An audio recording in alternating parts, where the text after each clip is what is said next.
നമസ്കാരം. വാർത്താ മഴയിലേക്ക് എല്ലാ പ്രേക്ഷകർക്കും സ്വാഗതം. ഇന്ന് ഇതുവരെയുള്ള വാർത്തകളുടെ സമഗ്രമായ റിപ്പോർട്ടുകൾ നോക്കാം. ഞാൻ പ്രജിൻ സി കണ്ണൻ. ആദ്യ റിപ്പോർട്ടിലേക്ക്. സൗദി ബാലൻ കൊല്ലപ്പെട്ട കേസിൽ റിയാദ് ജയിലിൽ കഴിയുന്ന കോഴിക്കോട് ഫറോക്ക് സ്വദേശി അബ്ദുൾ റഹീം ജയിൽ മോചിതനാകുന്നു. മോചന ഉത്തരവിൽ അധികൃതർ ഒപ്പുവെച്ചു. എക്സിറ്റ് വിസ നടപടികളും പൂർത്തിയായി കഴിഞ്ഞു. അബ്ദുൾ റഹീം ഉടൻ നാട്ടിലേക്ക് മടങ്ങുമെന്ന് റിയാദിലെ നിയമസഹായ സമിതി അറിയിച്ചു. ഏറെ സന്തോഷം നൽകുന്ന വാർത്തയാണ് റിയാദിൽ കേസിൽ കഴിഞ്ഞ 20 വർഷമായി റിയാദ് ജയിലിൽ മോചിതനാകും. മോചന ഉത്തരവിൽ അധികൃതർ ഒപ്പുവെച്ചതായി റിയാദിലെ നിയമസഹായ സമിതി അറിയിച്ചു. കഴിഞ്ഞ 19 റിയാദ്. സൗദി സർക്കാരുമായി ബന്ധപ്പെട്ട കാര്യങ്ങൾ ഏതാണ്ട് പൂർത്തിയായെന്ന് അബ്ദുൾ റഹീമിന്റെ സഹോദരൻ നസീർ പറഞ്ഞു. ഇമിഗ്രേഷൻ നടപടികൾ മാത്രമാണ് ഇനി പൂർത്തിയാകാനുള്ളത്. പെരുന്നാളിന് മുൻപ് റഹീമിനെ നാട്ടിലെത്തിക്കാൻ സഹായ സമിതി ശ്രമിക്കുന്നുണ്ട് എന്നും നസീർ പ്രതികരിച്ചു. അവർ പറയുന്നത് ഉമ്മാൻ്റെ ഒപ്പം പെരുന്നാൾ കഴിപ്പിക്കാനുള്ള അതിൻ്റെ ഒരു സ്പീഡപ്പിലാണ്. അവിടെ എല്ലാവരും അതിൻ്റെ ജാഗ്രതയായിട്ട് നിൽക്കുകയാണ്.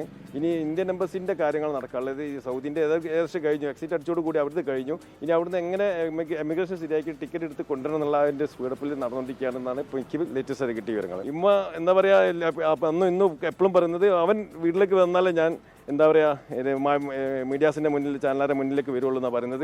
ഇമ്മ സന്തോഷത്തിലാണ്. എന്നാലും അമ്മ വരട്ടെ എന്നുള്ള ഒരു ഇതിലാണ് ഇപ്പോൾ നിൽക്കുന്നത്. എല്ലാവരോടും നന്ദിയും കടപ്പാടും വീണ്ടും വീണ്ടും അറിയിക്കുകയാണ്.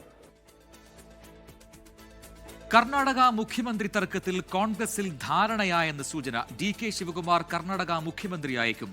നിലവിലെ മുഖ്യമന്ത്രി സിദ്ധരാമയ്യെ രാജ്യസഭാ സീറ്റിൽ മത്സരിപ്പിക്കാൻ കോൺഗ്രസിൽ ധാരണയായി. സിദ്ധരാമയ്യ രാജിവെച്ചേക്കും എന്നാണ് സൂചന. എന്നാൽ മുഖ്യമന്ത്രി ചർച്ചയുമായി ബന്ധപ്പെട്ട അഭ്യൂഹങ്ങൾ തള്ളിയായിരുന്നു AICC ജനറൽ സെക്രട്ടറി KC വേണുഗോപാലിന്റെ പ്രതികരണം. കർണാടകയിലെ മുഖ്യമന്ത്രി തർക്കത്തിൽ മാരത്തൺ ചർച്ചയാണ് AIC ആസ്ഥാനത്ത് നടന്നത്. രാഹുൽ ഗാന്ധിയും കോൺഗ്രസ് അധ്യക്ഷൻ മല്ലികാർജ്ജുൻ ഖർഗെയും സിദ്ധരാമയ്യയുമായും DK ശിവകുമാറുമായും ഒന്നിച്ചും വെവ്വേറെയും ചർച്ചകൾ നടത്തി. എന്നാൽ മുഖ്യമന്ത്രി ചർച്ചയുമായി ബന്ധപ്പെട്ട അഭ്യൂഹങ്ങൾ തള്ളിയായിരുന്നു AIC ജനറൽ സെക്രട്ടറി KC വേണുഗോപാലിന്റെ പ്രതികരണം. കർണാടകയിലെ രാജ്യസഭാ തദ്ദേശ തെരഞ്ഞെടുപ്പുകളുടെ കാര്യം മാത്രമാണ് ചർച്ചയായതെന്ന് KC Venugopal. Today entire discussion is only concentrated on coming Rajya Sabha elections and council elections of Karnataka. Whatever speculation you people are doing, that is only speculation, no reality at all. Today we discussed about the Rajya Sabha seats and the council seats of Karnataka. കർണാടകയിലെ മുഖ്യമന്ത്രി പദം DK ശിവകുമാറിനെ ഒഴിഞ്ഞു നൽകണമെന്ന് high command സിദ്ധരാമയ്യയോട് ആവശ്യപ്പെട്ടതായാണ് വിവരം. സിദ്ധരാമയ്യയെ രാജ്യസഭാ സീറ്റിലേക്ക് മത്സരിപ്പിക്കാനാണ് കോൺഗ്രസിൽ ധാരണ. 24 ഡൽഹി. ഡൽഹിയിൽ പ്രധാനമന്ത്രിയെയും ധനകാര്യമന്ത്രിയെയും നേരിൽ കണ്ട് മുഖ്യമന്ത്രി VD സതീശൻ സംസ്ഥാന സർക്കാരിന്റെ പദ്ധതികൾക്ക് പ്രത്യേകമായി സഹായം ആവശ്യപ്പെട്ടുവെന്ന് മുഖ്യമന്ത്രി പറഞ്ഞു. കേരളത്തിന്റെ സമ്പദ് വ്യവസ്ഥയുമായി ബന്ധപ്പെട്ട ധവളപത്രം ജൂൺ ആദ്യവാരം തന്നെ പുറത്തിറക്കും. കടമെടുപ്പ് പരിധിയിൽ ഇളവ് വേണമെന്നും കേരളം ആവശ്യപ്പെട്ടെന്നും മുഖ്യമന്ത്രി ഡൽഹിയിൽ വ്യക്തമാക്കി. പ്രധാനമന്ത്രി നരേന്ദ്രമോദിയും കേന്ദ്ര ധനമന്ത്രി നിർമ്മല സീതാരാമനുമായുള്ള കൂടിക്കാഴ്ചയ്ക്ക് ശേഷമാണ് മുഖ്യമന്ത്രി ഡൽഹിയിൽ മാധ്യമങ്ങളെ കണ്ടത്. സംസ്ഥാനത്തിന്റെ ധനസ്ഥിതിയിൽ ധവളപത്രം ഇറക്കിയതിനു ശേഷം പ്രൊജക്ടുകൾ സംബന്ധിച്ച വിശദമായ വിവരം കേന്ദ്ര സർക്കാരിന്റെ വിവിധ വകുപ്പുകൾക്ക് സമർപ്പിക്കും. കേരളത്തിലെ സമ്പദ് വ്യവസ്ഥയെക്കുറിച്ചുള്ള ഒരു ധവളപത്രം പുറപ്പെടുവിക്കാൻ തീരുമാനിച്ചിട്ടുണ്ട്. ജൂൺ ഫസ്റ്റ് വീക്കിൽ അത് പുറപ്പെടുവിക്കാൻ പോവുകയാണ്. വൈറ്റ് പേപ്പർ ഇറക്കിയതിന് ശേഷം അതിൻ്റെ വിശദാംശങ്ങൾ കൂടി ഗവൺമെൻറ്റിനെ ധരിപ്പിക്കും. അപ്പോൾ പരമാവധി സംസ്ഥാനത്തിന് അവകാശപ്പെട്ട കാര്യങ്ങൾ നേടിയെടുക്കാൻ വേണ്ടിയിട്ടുള്ള ശ്രമങ്ങൾ നടക്കും. ബജറ്റ് അവതരണത്തിന് മുമ്പ് ഏതെങ്കിലും വകുപ്പുകൾക്ക് പണം ലഭിക്കാനുണ്ടോ എന്നതടക്കം പരിശോധിച്ച് ഉറപ്പുവരുത്തും. PM ശ്രീയുടെ നിയമപരമായ കാര്യങ്ങൾ പരിശോധിക്കുമെന്നും മുഖ്യമന്ത്രി VD സതീശൻ പറഞ്ഞു. PM ശ്രീയുടെ കാര്യം ഞങ്ങൾ പരിശോധിച്ചുകൊണ്ടിരിക്കുകയെന്ന് ഞാൻ പറഞ്ഞു. ഞങ്ങൾ മന്ത്രിസഭയിലും ചർച്ച ചെയ്തതിന് ഈ ഒരു ഗവൺമെൻറ് എഗ്രിമെൻ്റ് വെച്ചതാണ്. അപ്പോൾ അതിൻ്റെ ഇമ്പാക്റ്റ് എന്താണ് എന്നെല്ലാം നമ്മൾ പരിശോധിച്ചിട്ടല്ലേ നമുക്ക് ചെയ്യാൻ പറ്റും. കിഫ്ബിയുടെ തൽസ്ഥിതി പഠിച്ചതിനു ശേഷം തീരുമാനമെടുക്കുമെന്നും മുഖ്യമന്ത്രി. കിഫ്ബിയുടെ പൊസിഷൻ എന്താണ് എന്നുള്ളതിൻ്റെ റിപ്പോർട്ട് തരാൻ കിഫ്ബിയുടെ ടീമിനോട് ആവശ്യപ്പെട്ടിട്ടുണ്ട്. അത് പരിശോധിച്ച് ബാധ്യതകൾ എന്താണ് എന്ന് മനസ്സിലാക്കി ആ കാര്യത്തിൽ ഒരു തീരുമാനം എടുക്കേണ്ടി വരും. ദേശീയപാത സ്ഥലമെടുപ്പ് തുകയിൽ ഇളവ് തേടിയെന്നും മുഖ്യമന്ത്രി പറഞ്ഞു. കടമെടുപ്പ് പരിധിയിൽ നിന്ന് ഒഴിവാക്കണമെന്ന് ആവശ്യപ്പെട്ടു. 24 ഡൽഹി. യൂത്ത് കോൺഗ്രസ് പ്രവർത്തകരെ മർദ്ദിച്ച സംഭവത്തിൽ മുൻ മുഖ്യമന്ത്രി പിണറായി വിജയന്റെ സുരക്ഷാ ഉദ്യോഗസ്ഥർ നൽകിയ മുൻകൂർ ജാമ്യാപേക്ഷയിൽ പ്രോസിക്യൂഷനെ അതിരൂക്ഷമായി വിമർശിച്ച് ആലപ്പുഴ ജില്ലാ സെഷൻസ് കോടതി. SIT നൽകിയ അന്വേഷണ റിപ്പോർട്ട് പൂർണ്ണമല്ലെന്നും ജാമ്യം ലഭിക്കുന്ന വകുപ്പുകളിൽ എന്തിനാണ് മുൻകൂർ ജാമ്യമെന്നും കോടതി ചോദിച്ചു. ഹർജി കോടതി തീർപ്പാക്കി. ആലപ്പുഴയിൽ യൂത്ത് കോൺഗ്രസ് പ്രവർത്തകരെ തല്ലിച്ചതച്ച മുൻ മുഖ്യമന്ത്രിയുടെ 5 സുരക്ഷാ ഉദ്യോഗസ്ഥർക്ക് സസ്പെൻഷൻ നൽകിയതിനെതിരെ CPIM രംഗത്തെത്തി. പ്രതികാര നടപടികൾ അവസാനിപ്പിക്കണം എന്ന് സംസ്ഥാന സെക്രട്ടേറിയറ്റ് പ്രസ്താവന ഇറക്കി. ഉത്തരവാദിത്തം നിർവഹിച്ച പോലീസ് ഉദ്യോഗസ്ഥർക്കെതിരെ പകപോക്കൽ നടപടി ഉചിതമല്ലെന്നും CPIM സംസ്ഥാന സെക്രട്ടേറിയറ്റ് പ്രസ്താവനയിൽ വ്യക്തമാക്കുന്നു. മാസപ്പടി കേസിൽ CMRLന് തിരിച്ചടി. മുൻ മുഖ്യമന്ത്രി പിണറായി വിജയന്റെ മകൾ വീണ വിജയന്റെ കമ്പനിയായ എക്സാലോജിക്കും CMRLും തമ്മിലെ ഇടപാടിലെ ED അന്വേഷണം നിർത്തിവെക്കണമെന്ന ആവശ്യം ഹൈക്കോടതി തള്ളി. അന്വേഷണം തടയണമെന്നാവശ്യപ്പെട്ട് CMRLാണ് കോടതിയെ സമീപിച്ചത്. മാസപ്പടി കേസിൽ എൻഫോഴ്സ്മെന്റ് ഡയറക്ടറേറ്റിന് ആശ്വാസം. അന്വേഷണം തടസ്സങ്ങളില്ലാതെ മുന്നോട്ട് കൊണ്ടുപോകാം. ED അയച്ച സമൻസുകൾ ചോദ്യം ചെയ്തും അന്വേഷണം റദ്ദാക്കണമെന്നാവശ്യപ്പെട്ടാണ് CMRL കോടതിയെ സമീപിച്ചത്. എന്നാൽ അന്വേഷണത്തിൽ ഇടപെടാൻ ഹൈക്കോടതി വിസമ്മതിച്ചു. കമ്പനി ഉദ്യോഗസ്ഥർ EDക്ക് മുന്നിൽ ഹാജരാകണമെന്നും അന്വേഷണവുമായി സഹകരിക്കണമെന്നും നിർദ്ദേശം. CMRL കമ്പനി വീണ വിജയന്റെ എക്സാലോജി കമ്പനിക്ക് 1.72 കോടി രൂപ നൽകിയത് എന്തിനെന്നാണ് ED പരിശോധിക്കുന്നത്. കള്ളപ്പണം വെളുപ്പിക്കലിന്റെ ഭാഗമാണോ എന്നും രാഷ്ട്രീയ സ്വാധീനം ഇതിന് പിന്നിലുണ്ടോ എന്നും ED സംശയിക്കുന്നുണ്ട്. അന്വേഷണത്തിലുള്ള തടസ്സം നീങ്ങിയതോടെ വീണ വിജയനെ എൻഫോഴ്സ്മെന്റ് ഡയറക്ടറേറ്റ് ചോദ്യം ചെയ്യാൻ വിളിപ്പിക്കുമോ എന്നുള്ളതാണ് ഇനി ശ്രദ്ധേയം. വിഷ്ണു സുരേഷ്, 24, കൊച്ചി. കേരള സർവകലാശാല തെരഞ്ഞെടുപ്പ് വിജയാഘോഷത്തിന് പിന്നാലെ ഉണ്ടായ പോലീസ് നടപടിയിൽ സംസ്ഥാന വ്യാപക പ്രതിഷേധവുമായി SFI. തിരുവനന്തപുരത്തെ സെക്രട്ടേറിയറ്റ് മാർച്ചിൽ ഉൾപ്പെടെ സംഘർഷമുണ്ടായി.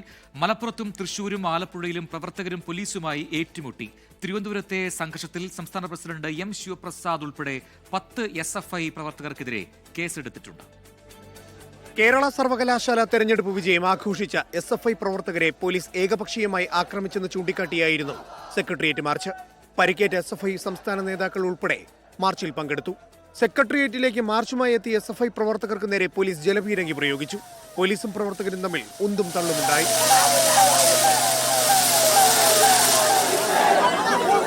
സംഘപരിവാറിനെതിരെയുള്ള സമരം ഈ കേരളത്തിൽ ഏറ്റവും കൂടുതൽ കൊള്ളുന്നത് രാജീവ് ചന്ദ്രശേഖരനല്ല, VD സതീശനാണെന്ന്. കണ്ണൂരിൽ SP ഓഫീസിലേക്ക് മാർച്ചുമായി എത്തിയ SFI പ്രവർത്തകർ മതിൽ ചാടിക്കടന്നു. പോലീസ് ഉദ്യോഗസ്ഥരുടെ ഹെൽമറ്റും തൊപ്പിയും വലിച്ചെറിഞ്ഞു. DIG സ്ഥലത്തെത്തി.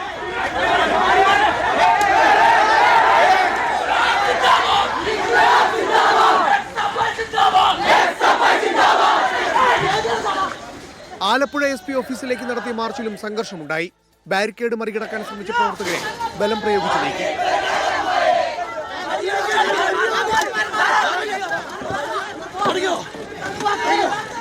എറണാകുളം കമ്മീഷണർ ഓഫീസിലേക്ക് SFI നടത്തിയ മാർച്ചും സംഘർഷത്തിൽ കലാശിച്ചു. പത്തനംതിട്ട SP ഓഫീസിലേക്ക് പ്രവർത്തകർ പ്രതിഷേധവുമായി എത്തി. മലപ്പുറത്ത് പ്രതിഷേധക്കാർക്ക് നേരെ ലാത്തിചാർജ് നടത്തി. SFI പാലക്കാട് ജില്ലാ കമ്മിറ്റി SP ഓഫീസിലേക്ക് നടത്തിയ മാർച്ചിൽ സംഘർഷമുണ്ടായി. തിരുവനന്തപുരം സംഘർഷത്തിൽ സംസ്ഥാന പ്രസിഡന്റ് M ശിവപ്രസാദ് ഉൾപ്പെടെ 10 SFI പ്രവർത്തകർക്കെതിരെ കേസെടുത്തു. പ്രതിഷേധങ്ങളെ അടിച്ചമർത്തിയാൽ നേരിടുമെന്ന് SFI മുന്നറിയിപ്പ് നൽകി. വിവിധ ബ്യൂറോകൾക്കൊപ്പം ന്യൂസ് ഡെസ്ക് 24. ഇപ്പോൾ ലഭിക്കുന്ന ഒരു വാർത്തയിലേക്കാണ്. അത് ഡൽഹിയിൽ നിന്നുമാണ് വാർത്ത. SIRൽ വിധി നാളെ ഉണ്ടാകും എന്ന വാർത്ത വരുന്നു. SIRന് നിയമസാധുത ചോദ്യം ചെയ്തുള്ള ഹർജികളിൽ സുപ്രീം കോടതി നാളെയാണ് വിധി പറയുക. ചീഫ് ജസ്റ്റിസ് സൂര്യകാന്ത് അധ്യക്ഷനായ ബെഞ്ചായിരിക്കും വിധി പറയുക എന്നറിയുന്നു. കഴിഞ്ഞ ജനുവരി 29-നാണ് സുപ്രീം കോടതി വാദം കേട്ട ശേഷം വിധി പറയാനായി ഈ ഹർജികൾ മാറ്റിയത്.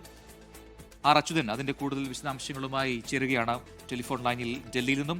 അച്യുതൻ, SIRൽ സുപ്രധാനമായ ഒരു വിധിയാണ് നാളെ പ്രതീക്ഷിക്കുന്നത്. കാരണം അതിന്റെ നിയമസാധുത ചോദ്യം ചെയ്തുള്ള വിവിധ സംസ്ഥാനങ്ങളുടെ ഹർജികളൊക്കെ ഉണ്ട്. അതിലൊക്കെ സുപ്രീം കോടതി നാളെ ഒരു അന്തിമമായി വിധി പറയുമെന്ന് പ്രതീക്ഷിക്കുന്നു. വിശദാംശങ്ങൾ. പ്രജിൻ, ഏറെ നാളത്തെ വാദം കേട്ട ശേഷമാണ്, വിശദമായ വാദം തന്നെ കേട്ട ശേഷമാണ് ഇപ്പോൾ SIRൽ വിധി പറയാനായി കഴിഞ്ഞ ജനുവരി 29-ന് സുപ്രീം കോടതി വാദം കേട്ട ശേഷം വിധി പറയാനായി മാറ്റിയത്. ആ വിധി, അതായത് SIRന്റെ നിയമ സാധുത ചോദ്യം ചെയ്തുള്ള ഹർജികളിൽ നാളെയാണ് സുപ്രീം കോടതി ഇപ്പോൾ വിധി പറയാൻ തീരുമാനിച്ചിരിക്കുന്നത്. ചീഫ് ജസ്റ്റിസ് സൂര്യകാന്ത് അധ്യക്ഷനായ ബെഞ്ചായിരിക്കും വിധി പറയുക. സ്വാഭാവികമായും ഈ SIR നിലവിലെ രൂപത്തിൽ നടപ്പിലാക്കാൻ തെരഞ്ഞെടുപ്പ് കമ്മീഷൻ അധികാരമുണ്ടോ? അത്തരം നിയമസാധുത ചോദ്യം ചെയ്തായിരുന്നു ഒരു കൂട്ടം ഹർജികൾ സുപ്രീം കോടതിയുടെ പരിഗണനയിൽ വന്നത്. അതിൽ നിരവധി പേർ, അതായത് അസോസിയേഷൻ ഓഫ് ഡെമോക്രാറ്റിക് റിഫോംസ്, രാഷ്ട്രീയ പ്രവർത്തകൻ യോഗേന്ദ്ര യാദവ്, KC വേണുഗോപാൽ, TMCയുടെ MP മഹുവ മൊയ്ത്ര അടക്കം ഈ കേസിൽ ഹർജി നൽകിയിട്ടുണ്ട്. ഈ കഴിഞ്ഞ വർഷം വിശദമായ വാദം കേട്ട കോടതി അന്ന് ആധാർ ഒരു 12ാമത്തെ രേഖയായി തെരഞ്ഞെടുപ്പ് കമ്മീഷൻ സ്വീകരിക്കണമെന്ന സുപ്രധാന നിർദ്ദേശങ്ങളൊക്കെ ഉണ്ടായതുമാണ്. എന്തായാലും ഈ കേസിൽ ഇനി നിയമപരമായി ഇതിലെന്തെങ്കിലും സാധ്യതയുണ്ടോ, തെരഞ്ഞെടുപ്പ് കമ്മീഷൻ അത്തരമൊരു അധികാരമുണ്ടോ എന്ന കാര്യത്തിലായിരിക്കും നാളെ സുപ്രീം കോടതി വിധി പറയുക. ശരി, ആർ അച്യുതനാണ് വിശദാംശങ്ങൾ നൽകിയത് ഡൽഹിയിൽ നിന്ന്. വാർത്താമയുടെ അവസാന ഘട്ടത്തിലേക്ക് കടക്കുമ്പോൾ ഇപ്പോൾ ലഭിക്കുന്ന ഒരു വാർത്തയിലേക്ക് നമ്മൾ പോകുന്നു. കാട്ടാരി ആക്രമണത്തിൽ 14-കാരൻ കൊല്ലപ്പെട്ടതിന് പിന്നാലെ സുൽത്താൻ ബത്തേരി താലൂക്ക് ആശുപത്രിയിൽ MLA-ക്കെതിരെ പ്രതിഷേധം നടക്കുന്നു. ഗൂഡല്ലൂർ MLA ദ്രാവിഡ മണിക്കെതിരെയാണ് പ്രതിഷേധം. കാളിദാസൻ ദേവദത്തം വയനാട്ടിൽ നിന്ന് ചേരുന്നു കൂടുതൽ വിവരങ്ങളുമായി. കാളിദാസൻ, ഇപ്പോഴത്തെ അവസ്ഥ എന്താണ്? ഈ പ്രതിഷേധം അവിടെ അവസാനിച്ചിട്ടുണ്ടോ? എന്താണ് നാട്ടുകാർ പറയുന്നത്? പ്രതിഷേധം ശാന്തമാണ്, പക്ഷേ ഇവരുടെ ആവശ്യം അത്രത്തോളം ഗുരുതരമാണ് എന്നുള്ളതാണ് മനസ്സിലാക്കുന്നത്. അതായത് ഇന്ന് 7 മണി 8 മണിയോടെയാണ് 14-കാരൻ കാട്ടാന ആക്രമണത്തിൽ ഗൂഡല്ലൂർ പാക്കണയിൽ വെച്ച് കൊല്ലപ്പെട്ടത്. ശേഷം സ്വകാര്യ ആശുപത്രിയിലേക്കായിരുന്നു ആദ്യം മാറ്റിയിരുന്നത്. ആ സമയത്ത് ജീവൻ രക്ഷിക്കാനായി ശ്രമിച്ചിരുന്നെങ്കിലും ജീവൻ രക്ഷിക്കാനായില്ല. പിന്നീട് മൃതദേഹം ബത്തേരി താലൂക്ക് ആശുപത്രിയിലേക്ക് മാറ്റുകയായിരുന്നു. ഈ മാറ്റിയതിന് പിന്നാലെയാണ് ഇപ്പോൾ വലിയ രീതിയിൽ പ്രദേശവാസികളുടെ ഒരു പ്രതിഷേധം MLA-ക്കെതിരെ ഉയർന്നിരിക്കുന്നത്. ഗൂഡല്ലൂർ MLA ദ്രാവിഡ മണിക്കെതിരെയാണ് ഉയർന്നത്. അതായത് പ്രദേശവാസികൾ, പ്രതിഷേധക്കാർ ആരോപിക്കുന്നത് വനം വകുപ്പ് ഇവിടെ നിന്നും മൃതദേഹം കൊണ്ടുപോയി ഗൂഡല്ലൂരിൽ എത്തിച്ച് തമിഴ്നാട്ടിലേക്ക് എത്തിച്ച് പോസ്റ്റ്മോർട്ടം നടത്തി മൃതദേഹം സംസ്കരിക്കുക എന്നുള്ള നടപടി ചെയ്യാനുള്ള ഒരു ഉദ്ദേശമാണ് വനം വകുപ്പിനുള്ളത് എന്നുള്ള ആരോപണമാണ് പ്രദേശവാസികൾ ഉന്നയിക്കുന്നത്. അതുകൊണ്ട് തന്നെ അവർ മൃതദേഹം അവിടുന്ന് കൊണ്ടുപോകാൻ സമ്മതിക്കുന്നില്ല. ബത്തേരി താലൂക്ക് ആശുപത്രിയിൽ വെച്ച് തന്നെ നാളെ പോസ്റ്റ്മോർട്ടം ചെയ്യണം എന്നുള്ള ഒരു കാര്യം കൂടിയാണ് അവർ ഉദ്ദേശിക്കുന്നത്. MLA ദ്രാവിഡ മണി അടക്കം ഇപ്പോൾ സ്ഥലത്തെത്തിയിട്ടുണ്ട്. കാളിദാസൻ ദേവദത്തമാണ് വയനാട്ടിൽ നിന്ന് വിശദാംശങ്ങൾ നൽകിയത്. അറഫ സംഗമം അവസാനിച്ചു. ഹജ്ജ് തീർത്ഥാടകർ അറഫയിൽ നിന്ന് മടങ്ങി തുടങ്ങി. മിനായിലെ ജംറകളിൽ കല്ലേറ് കർമ്മം നാളെ തുടങ്ങും. ജലീൽ കണ്ണമംഗലം തയ്യാറാക്കിയ റിപ്പോർട്ട് കാണാം. ഹജ്ജിന്റെ ഏറ്റവും പ്രധാന കർമ്മമായ അറഫ സംഗമം അവസാനിച്ചു. തീർത്ഥാടകർ ഇനി മുസ്ദലിഫയിലേക്ക് നീങ്ങുകയാണ്. ഇന്ന് ഉച്ച മുതൽ തീർത്ഥാടകർ അറഫയിൽ ആരാധനാ കർമ്മങ്ങളിലും പാപമോചന പ്രാർത്ഥനകളിലുമായിരുന്നു. തീർത്ഥാടകർ മുസ്ദലിഫയിലേക്ക് നീങ്ങുന്നതിന് മുമ്പായിട്ടുള്ള അവസാനഘട്ട പ്രാർത്ഥനകളിലാണ് ഇപ്പോൾ ഉള്ളത്. നമുറ പള്ളിയിലും ജബൽ റഹ്മ മലയിലും അതോടൊപ്പം തന്നെ ടെന്റുകളിലുമൊക്കെയായി തീർത്ഥാടകർ പൂർണ്ണമായും ആരാധനാ കർമ്മങ്ങളിലായിരുന്നു ഇതുവരെ. ഒരു പകൽ മുഴുവൻ വിവാദത്തിൽ മുഴുകിക്കൊണ്ട് ഭക്തിസാന്ദ്രമായ രീതിയിൽ അറഫയിലെ സംഗമം പൂർത്തീകരിക്കാൻ ലക്ഷക്കണക്കിന് ഹാജിമാർക്ക് സാധിച്ചു. എല്ലാവരും ഇപ്പോൾ മിനയെ ലക്ഷ്യമാക്കി തിരിച്ച് മുസ്ദലിഫയെ ലക്ഷ്യമാക്കി മടങ്ങിക്കൊണ്ടിരിക്കുകയാണ്. അൽഹംദുലില്ലാ, ഇതുവരെ അനുഭവിച്ചതിലും ഒരുപാട് സന്തോഷത്തിലായി ഇത് പൂർത്തിയായത്. ഇത്രയും നന്നായിട്ട് പൂർത്തിയായത് ആദ്യമായിട്ടാണ്. ഇൻഷാ അല്ലാഹ് ഇനി ബാക്കിയുള്ള 2-3 സ്ഥലവും കൂടിയുണ്ട്. മുസ്ദലിഫ, കല്ലേർ, അതെല്ലാം റാഹത്തായിട്ട് പൂർത്തിയാക്കാൻ ദുആ ചെയ്യുന്നു. നല്ലതായ സന്തോഷമുണ്ട്. അൽഹംദുലില്ലാ, എല്ലാ നിലക്കും സന്തോഷത്തോടുകൂടെ ഞങ്ങളൊക്കെ മുസ്ദലിഫയിലേക്ക് മടങ്ങാണ്. അറഫ കഴിഞ്ഞിരിക്കുന്നു.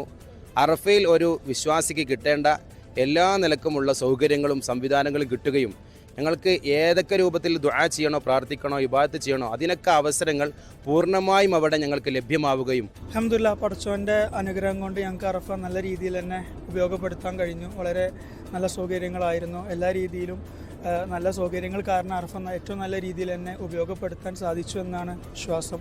ഇൻഷാ അല്ലാഹ് ഞങ്ങൾ ഇനി മുസ്ദലിഫയിലോട്ട് പോകാൻ നിൽക്കുകയാണ്. അറഫ സംഗമത്തെ സംബന്ധിച്ചിടത്തോളം ഹജ്ജിൻ്റെ ഏറ്റവും പ്രധാന കർമ്മമാണ്. അറഫ കിട്ടിയില്ലെങ്കിൽ ഹജ്ജ് ലഭിക്കില്ല എന്നാണ് പ്രവാചകൻ പറഞ്ഞിരിക്കുന്നത്. ഇനി തീർത്ഥാടകർ അടുത്ത കർമ്മത്തിനായി മുസ്ദലിഫയിലേക്ക് നീങ്ങുകയാണ്. നാളെ മുതൽ മീനായിലെ ജംറകളിൽ എറിയാനുള്ള കല്ലുകൾ ശേഖരിക്കുന്നത് മുസ്ദലിഫയിൽ നിന്നാണ്. എനിക്ക് ചുറ്റും ഇപ്പോൾ ഈ കാണുന്നതൊക്കെ ഈ മലയാളികളായ തീർത്ഥാടകരാണ്. ആയിരക്കണക്കിന് തീർത്ഥാടകർ അവർ അവസാനഘട്ട പ്രാർത്ഥനകൾ നിർവഹിച്ചു കൊണ്ടിരിക്കുകയാണ്. മുസ്ദലിഫയിലേക്ക് പോകാനുള്ള ബസ്സുകൾ കാത്തു നിൽക്കുകയാണ്. മുസ്ദലിഫയിൽ അവർക്ക് അനുഷ്ഠിക്കാനുള്ള പ്രധാനപ്പെട്ട കർമ്മം നാളെ മുതൽ മീനായിലെ ജംറകളിൽ എറിയാനുള്ള കല്ലുകൾ ശേഖരിക്കുകയാണ്. നാളെ രാവിലെ തീർത്ഥാടകർ മീനായിൽ എത്തിച്ചേരും. ജംറകളിൽ കല്ലേർ കർമ്മം ആരംഭിക്കുകയും ചെയ്യും. അറഫയിൽ നിന്നും ജലീൽ കണ്ണമംഗലം, 24. ഇതോടെ വാർത്താമഴ പൂർത്തിയാവുന്നു.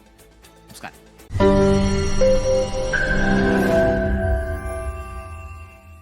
ലോകത്തെവിടെയായാലും ഏത് സമയത്തും 24 വാർത്തകളും ഓഗ്മെന്റഡ് റിയാലിറ്റി പാക്കേജുകളും എക്സ്പ്ലെയിനറുകളും വിശദമായി കാണാൻ ഞങ്ങളുടെ യൂട്യൂബ് ചാനൽ നിങ്ങൾക്ക് സബ്സ്ക്രൈബ് ചെയ്യാം.